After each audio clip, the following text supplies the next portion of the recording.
I started a landscaping company before my senior year of high school. I was bringing stuff to school to sell to the other kids. I think that was like born in me. But then in early adulthood, like I said, when I had a mortgage to pay and I had a wife and I had bills and all these other things, and then I knew that I wasn't going to be in ministry, and I knew that I didn't want to keep doing door to door forever. That was a big back against the wall moment where I think that hustle was just kind of reignited under a different passion to figure out what my potential in life really was, and not just worrying about hustling to make the next dollar. Because, door to door is a hustle. Don't get me wrong. 100% commission door to door is a grind. Yeah, it is. But I knew that wasn't going to be what I was meant to do.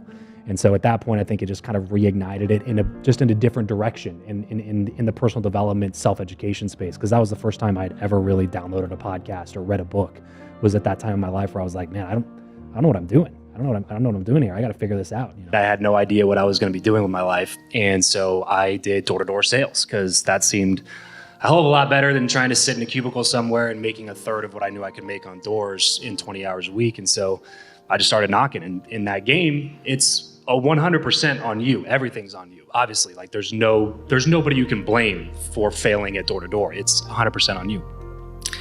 And so when I got into business from that, I kind of kept that mentality with me, and it was a bummer. There's not much worse than failing, but failing by yourself is, I feel like, even a little bit worse than that, because there's nobody you can talk to about it. And so once I started really leveraging partnerships, getting around mentors, and then hiring people, my life got so much easier, guys. If you're a solopreneur out there, like, challenge for 2022, hire your first person. Hire somebody, force yourself. It's going to be uncomfortable. You're not going to know how you're going to pay the bills or if you're going to be able to keep them on payroll. Hire somebody. I promise you, it's going to make you a better entrepreneur.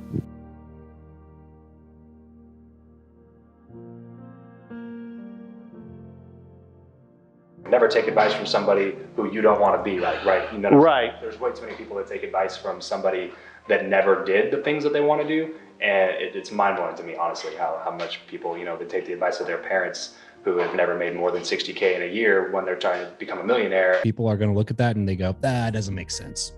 There's no way that 3 days at an event with 4,000 people could be worth $10,000. Like, there's no way. There's just, I'm not going to that, but then they stay stressed and they stay anxious and they don't meet the people that can help them. They don't meet the people that can plug them into opportunities. They don't meet the people that can adjust their mindset, change their vision, allow them to see the world through a different perspective, or gain the insight that they needed to be able to change something drastically in their life and in their business, because they just keep operating from this idea that, like, I'm by myself and I probably will be by myself.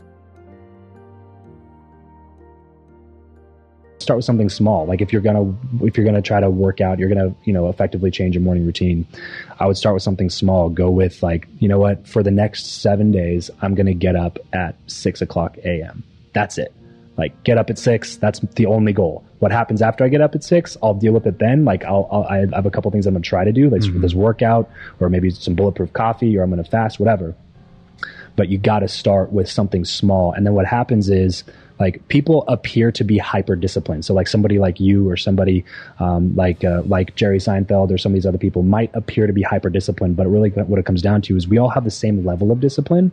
It's just that some people have learned how to discipline that level of discipline in order to stack habits on each other. Right. And so they discipline, like, when I wake up, it's going to be at 6:00 a.m. And if all I do tomorrow is wake up at 6:00 a.m., like, that is an X on the calendar, and it's something that gives me positive direction.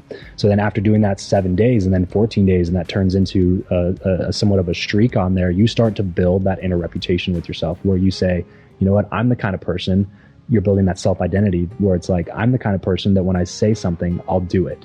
And what I've noticed in myself since I started doing a lot of that stuff is that I don't say things as often as I used to say things, right? Before, it was always like, oh yeah, I'm going to do this, and then I'm going to do this, and then I'm going to wake up and I'm going to do this. And then I started trying to build this reputation with myself and make sure that the things that I would say to myself were really positive. And I noticed that I would start just, like, not promising as many things, which allows me to have just an impeccable reputation with myself. So that when I say, like, this is something that I'm going to do, There's no ifs, ands, or buts about it. I know based on my past that it's something that I've done. And so if I'm going to promise to myself that I'm going to do it, it's going to happen. Like there's nothing about it.